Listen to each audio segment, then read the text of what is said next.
Hello, this is Garth Noyes. Sometime in late 2015, under the pseudonym G.K. Flint, I released the first episode of A History of the King James Bible podcast. The genesis, no pun intended, of the series occurred in 2011 on the 400th anniversary of the publication of the King James Version of the Bible. At that time, I went looking for a podcast series about the King James Version and found while there were a few standalone releases, there was no in-depth series about this most important book. I thought to myself, someone should do that. At the time, I didn't think that person would be me. A few years later, I again went online looking for a series concerning the history of the King James Version of the Bible. It still hadn't been done, so I thought, I'm going to have a crack at it. I then gathered some resources, did the research, and hit record. Over the course of about 18 months, beginning in late 2015, I released 22 episodes of the series, the final episode being released in June 2017. Since its release, I have received the occasional email from listeners, some to thank me for the series, and others asking if there will be further episodes. I have no plans to add to the series, but I thought perhaps I should share the series on YouTube so that others might have a chance to hear it. Which brings us to October 2020, and the series now being made available on YouTube. Any references to the now defunct website or different email addresses can be ignored as you go through the series. If you do wish to contact me, you can email me at gkjames1611@gmail.com. That's gkjames1611, gkjames1611@gmail.com. I will check this email intermittently, so please be patient if you do write. Okay, so here now for your enjoyment is my original series, A History of the King James Bible podcast. Welcome, friends, to A History of the King James Bible podcast. To find more episodes and information, just go to our website, www.ahistoryofthekingjamesbiblepodcast.com. Now here is GK with the latest episode.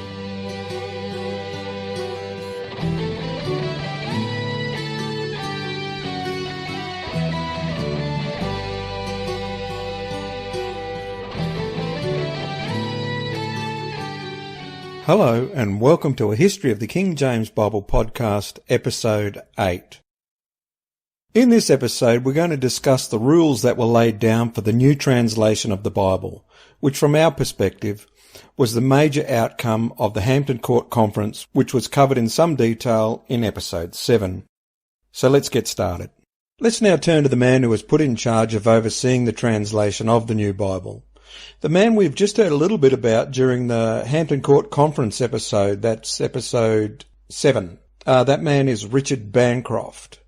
Bancroft was a highly educated churchman, already well known when King James came to the throne in England. He was the Bishop of London at the time of the Hampton Court Conference and also the chief spokesman for the bishops during the conference. Shortly after Hampton Court, he became the Archbishop of Canterbury, the highest office in the Anglican Church. Like James, he too had little time for the Puritans and even less time for the Catholics. His initial reaction to the Puritan request for a new translation was to pooh-pooh the whole idea. But he soon changed his tune when James put him in charge of organising the new Bible, him along with a few other senior churchmen, deans and professors. James asked them to suggest the names of scholars fit for the task of making a new translation of the Bible.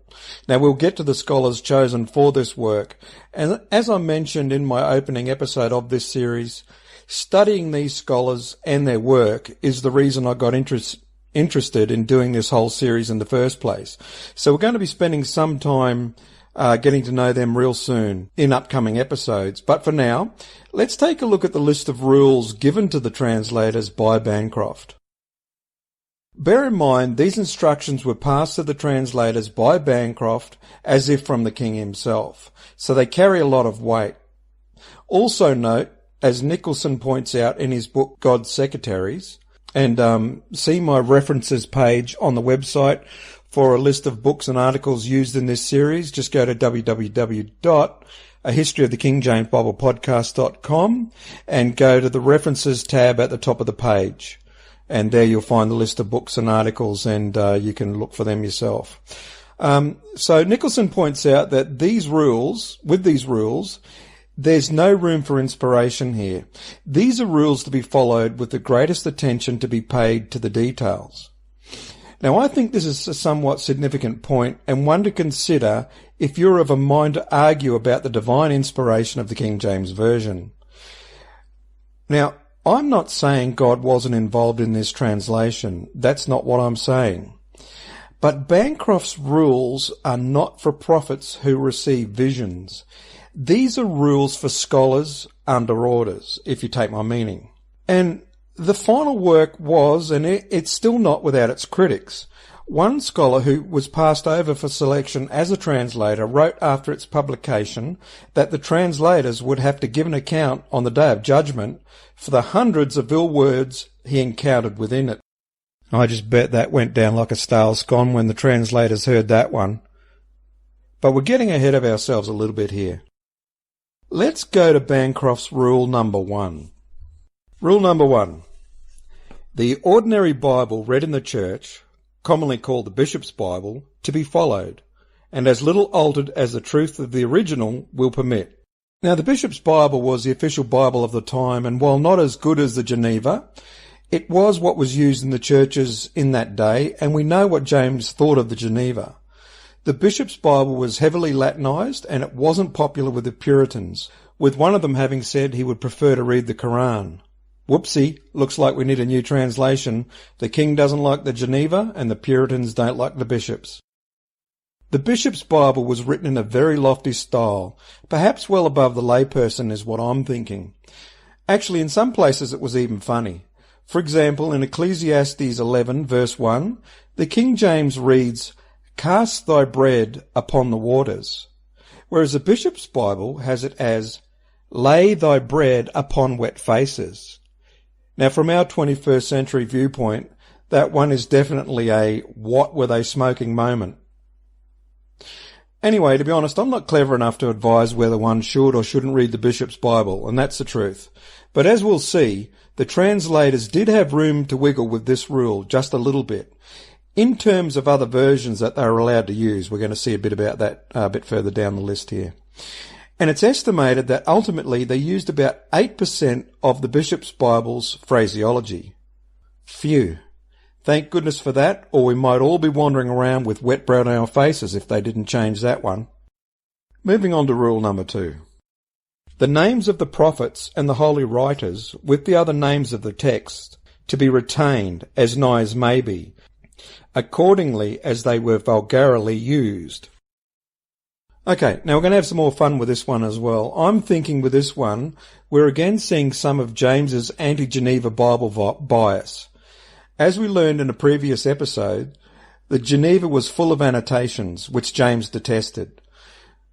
But the Geneva also contained a list of the names of the major characters and writers of the Bible, with a translation of the meaning of their names. So, for example, with Adam, we have Red Earth. This version and its list was so popular with the Puritans that there were children back in the day with names like The Lord is Near, or More Fruit, and even children called Reformation. One of the most popular among the Puritans was the name Sin Deny. For my American listeners, you might be surprised to know that among the children who landed at Plymouth Rock were Fear, Love, Patience, and Wrestling, all children of William Brewster. Now I'm wondering aloud here, so please don't quote me, but I'm thinking maybe this rule is here as part of the anti-Geneva and anti-Puritan mindset that was abroad among the hierarchy of the Anglican Church of the time, and obviously with King James himself too. Another thing to ponder is why James, in the New Testament, is not translated Jacob. Now I'm thinking it may have something to do with the Latin, but I think Jacob makes more sense in English. Maybe this is something I might come back to at a later date. Now let's go to Bancroft's rule number 3.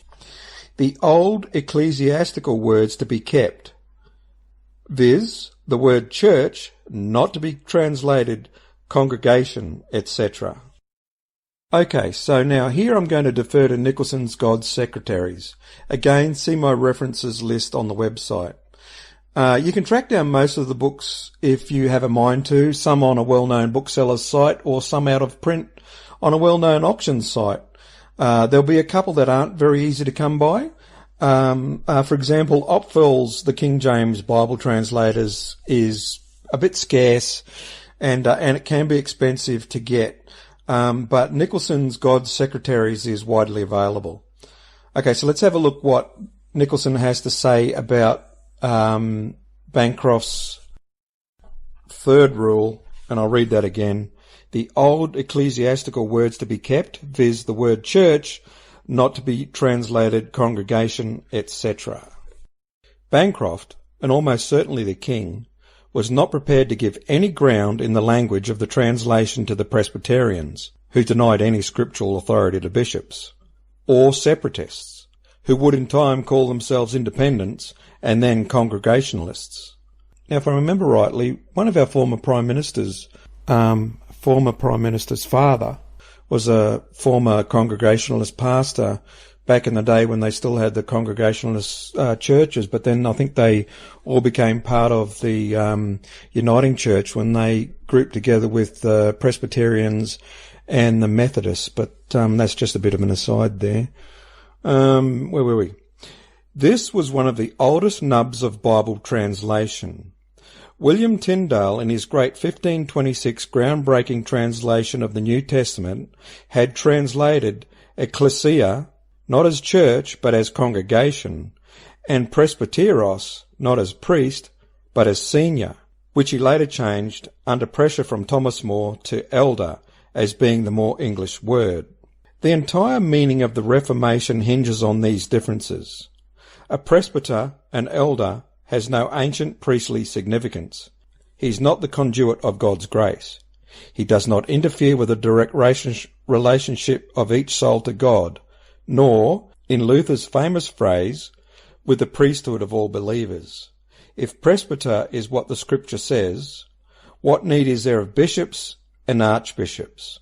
And if ecclesia means not church, but congregation, what relevance to God can there be in the elaborate and expensive superstructure of an established church and the grotesque indulgences of its officers? Was the true meaning of the word ecclesia not a reproach to the habits of even such a godly bishop as Thomas Morton, who when travelling by coach had always some choice or useful book which he either read himself or else caused a chaplain, as his amanuensis, to read unto him, who attended on his journeying? Did ecclesia really mean old men riding about the countryside as comfortably as if in first-class railway compartments, and monopolising the funds of the true church to do so? It was to avoid questions of that kind, redolent of the profound political and social subversiveness which lies within the Reformation, that the old words had to be kept. That's something to think about, that one. I can see why they would want that, having a bit of an understanding of the political machinations at the time, but is that really what's best for a translation? You may have noticed I try not to add too much commentary or, opinion, and if I do, I'll definitely let you know. It's just opinion, but these sort of things are a bit concerning. All right, okay. Enough of that. I'll let you consider that for yourself, which is what I prefer to do. Let's move on to Bancroft's rule number 4. When a word hath diverse significations, that to be kept which hath been most commonly used by the most of the ancient fathers, being agreeable to the propriety of the place and the analogy of the faith. Okay, so here again I defer to Nicholson because he's just so good at his review of these rules. So here we go. The Church of England, like the Church of Rome, but unlike the more fully reformed churches of Europe, relied for its understanding of the often complex texts of Scripture on the ancient inherited traditions of Christianity. The statements and resolutions of the councils of the early church and the great body of patristic scholarship, in particular those church fathers, above all Jerome, St. John Chrysostom, Augustine and Origen, of whom 16th century English scholars, including several of the translators, had made a particular study. This instruction is part of that widespread Reformation phenomenon, the search for primitive authenticity, for avoiding all hint of dreaded innovation, looking for true meaning in the most ancient and hence the most reliable texts. This too is a mark of the modern, a historical consciousness and a sense that the world now has fallen away from the more perfect state in which it once existed. And I couldn't have said it better myself. So again, we see here the rules are for scholarship. In my mind, Bancroft, and by default, James is saying, don't try and get too fancy here, don't get too innovative. This is not about inspiration. Don't try and be a prophet. This is about following a well-known, well-worn path, back as close to the originals as we can get, and those confirmed by the ancient fathers, as put here by Bancroft. But what do you think? Does this make sense? I'm liking it. But again, I really would like you to make up your own mind on these things, but I'm liking it. Okay, let's move on. Number 5, Bancroft's rule number 5. I don't think we'll spend long on this one. Okay, 5. The division of the chapters to be altered either not at all or as little as may be if necessity so require. Okay, so I don't have a lot to say about this one other than to suggest that for me, the message seems to be that this new Bible mustn't stray too far from the previous English editions, and that's just my humble opinion. Number 6. Rule number 6. This one's not going to come as a surprise.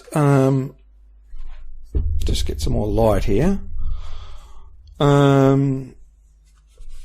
No marginal notes at all to be affixed, but only for ye explanation of ye Hebrew or Greek words, which cannot without some circumlocution so briefly and fitly be expressed in ye text.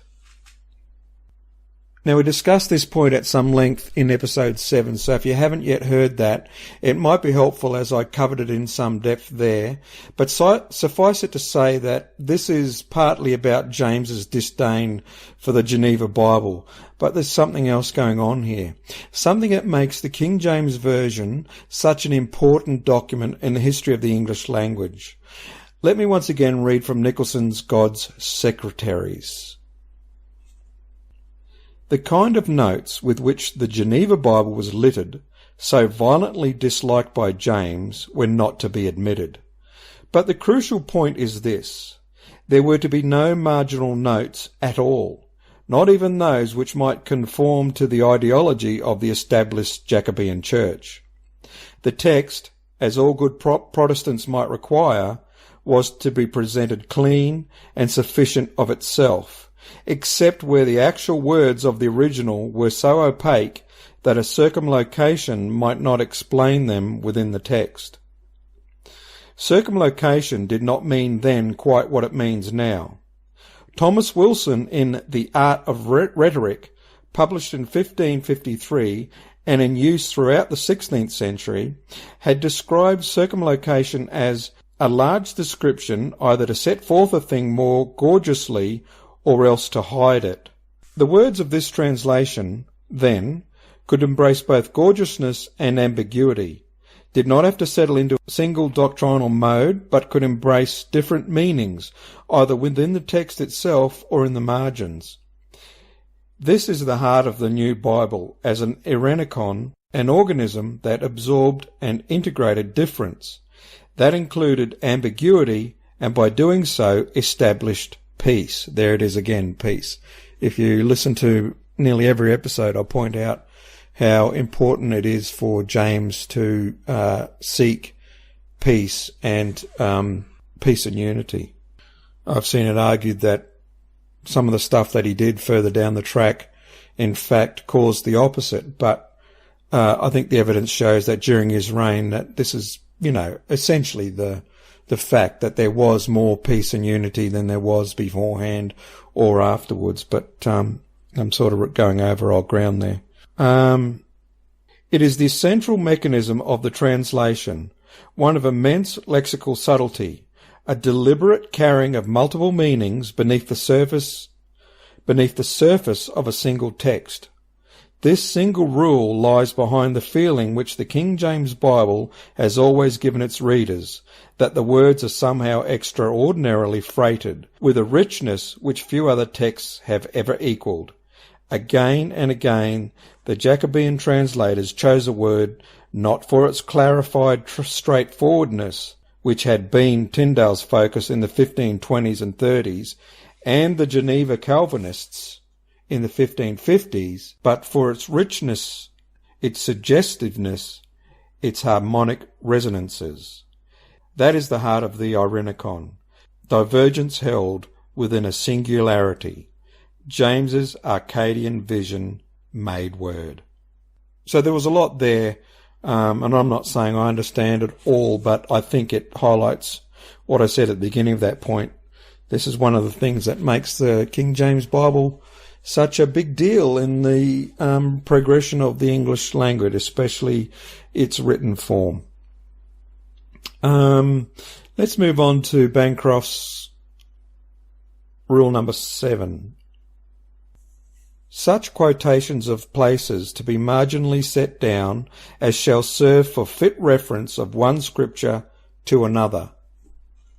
Okay, so again, let's go to Nicholson to help us with an understanding of this rule. Nicholson says, the Bible was to be seen, importantly, as one text. The Hebrew scriptures of the Old Testament were a foretelling and a foreshadowing of the New. Each had their part, as James told his son, Prince Henry. The whole scripture is dictated by God's Spirit, to instruct and rule the whole church militant to the end of the world. It is composed of 2 parts, the Old and New Testament. The ground of the former is the law, which showeth our sin, and containeth justice. The ground of the other is Christ, who pardoning sin containeth grace. Any edition of the Bible relying on the voluminous commentaries of the early Christian fathers needed to sew these parts together. Grace was to be seen in the light of justice, and vice versa. I think Nicholson absolutely nails it right there. I think that's wonderful. Let's now go to Bancroft's rule number 8. Each particular man of each company to take the same chapter or chapters, and having translated or amended them severally by himself, where he thinketh good, all to meet together, confer what they have done, and agree for their parts what shall stand. Now, we will eventually get to how the translators were divided into companies and what section each were responsible for, and I will get to some further mechanics of the King James Bible in upcoming episodes, where I'll discuss not just the process but also the outcome, so that we've got that to look forward to. But for now, Rule 8, the translators are told they must work on their own allotted portions of the scripture without conferring with the others, and only when they were done were they to come together and decide if the individual had completed his task as according to the rules and properly. So then, they'd go over each other's work and discuss what was to remain or what was to change. But as I say, we will go into that in far more depth in upcoming episodes. Okay, I'd just like to take this opportunity to remind you that every episode of A History of the King James Bible podcast is available for free download at the website. Everything's for free. I've got nothing for sale. All I ask is that you share the series with your friends, share it around, help us promote it a little bit that way. And to those people who have written to me over the last couple of episodes, thank you very much for your encouragement. I note that a couple of you have written to me more than once. Thank you very much. God bless. I really, really appreciate that. If you haven't taken the time to write yet, drop us a line and let us know what you think of the series. Okay, so we will be back with more of Bancroft's rules right after this short break. You're listening to a History of the King James Bible podcast with GK. The series is now available on iTunes. Just go to iTunes and search for a History of the King James Bible podcast with G.K. Flint as the author. If you enjoy this series, please leave a rating and a review. You can also find links to every episode at our website. Just head to www.ahistoryofthekingJamesBiblePodcast.com. Now let's get back to this episode with your host, G.K.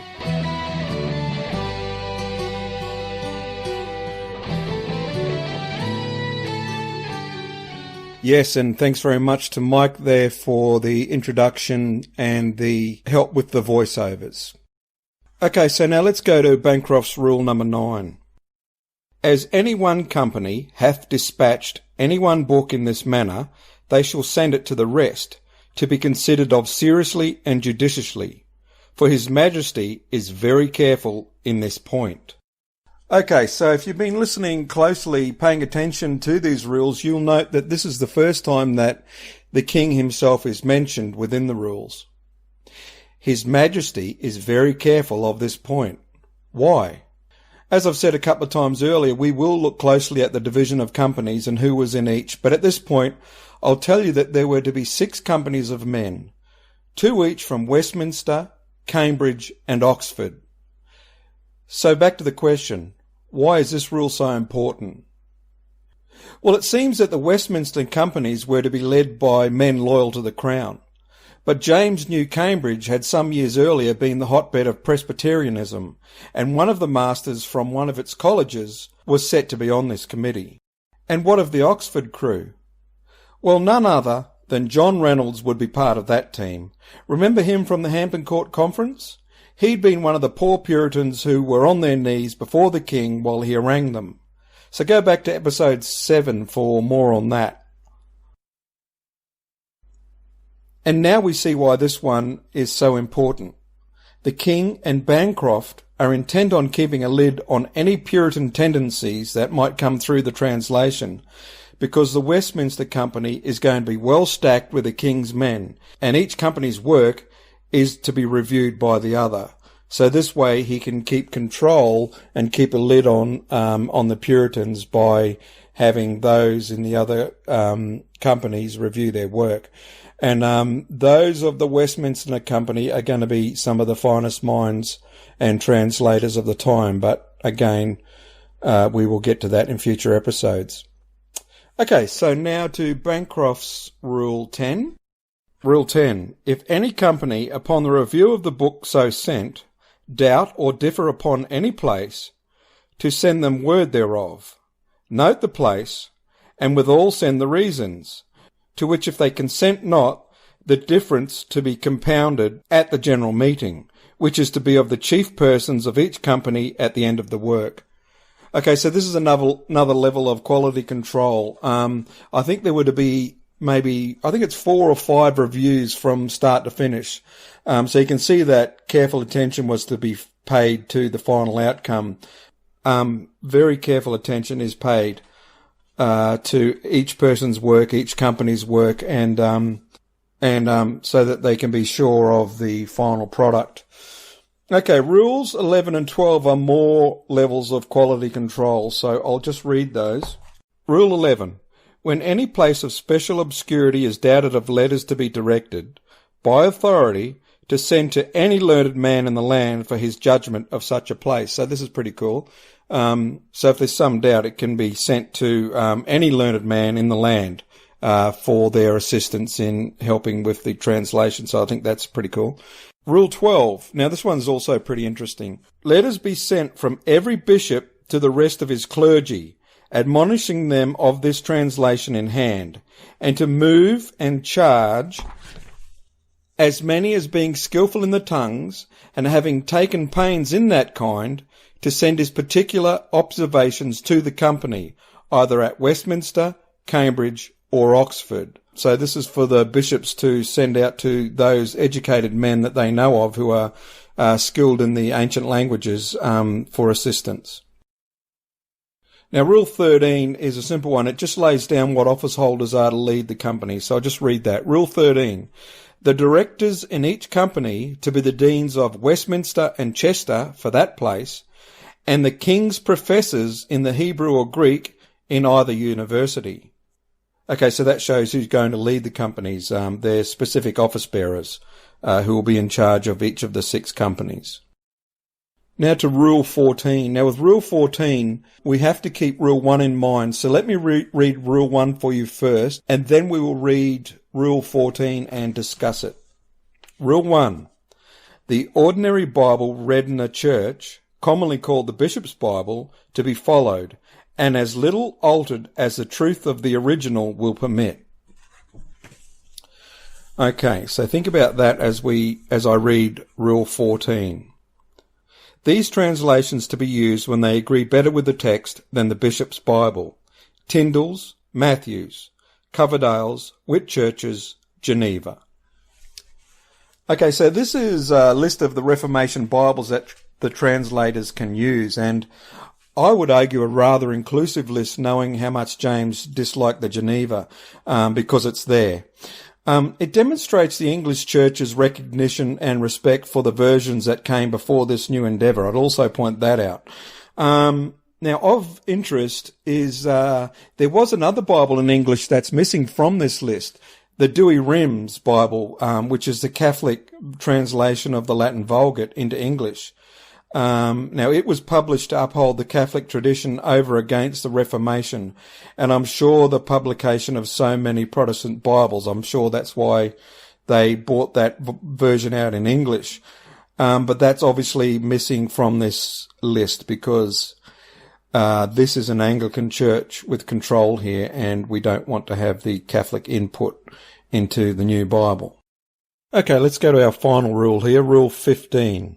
Besides the said directors before mentioned, 3 or 4 of the most ancient and grave divines in either of the universities, not employed in translating, to be assigned by the Vice-Chancellor, upon conference with the rest of the heads, to be overseers of the translations, as well Hebrew as Greek, for the better observation of the 4th rule above specified. Now, Nicholson makes reference to the Septuagint with this rule. He comments about the use of the authors of the New Testament, wherever the Old Testament is quoted in the New Testament, for the most part, it's not out of the Hebrew, it's out of the Septuagint, which is the Greek translation of the Old Testament. And some people argue that there are issues with the Septuagint, but I've seen it somewhere that's somewhere between 40 to 70% of the Old Testament quotations that are used in the New Testament come directly out of the Septuagint. So that's the Greek version of the Old Testament. But Nicholson's saying that he believes this one's in here for something to do with the Septuagint, but I'm not sure. I'm not 100% sure about that. So we'll have to leave that there where it is for now. Okay, so that's the list of rules as written up by Bancroft and approved by King James. Our next episode will be the first of our Meet Your Friendly Bible Translator episodes. So look forward to that. One last thing before I go. I've received a couple of questions about the music I use in my podcasts. Our theme music for both Like Flint Radio and A History of the King James Bible podcast are both by the band Acrolith. You can find a link to their website, Words of Wisdom by Acrolith. So until next time, God bless and hooroo.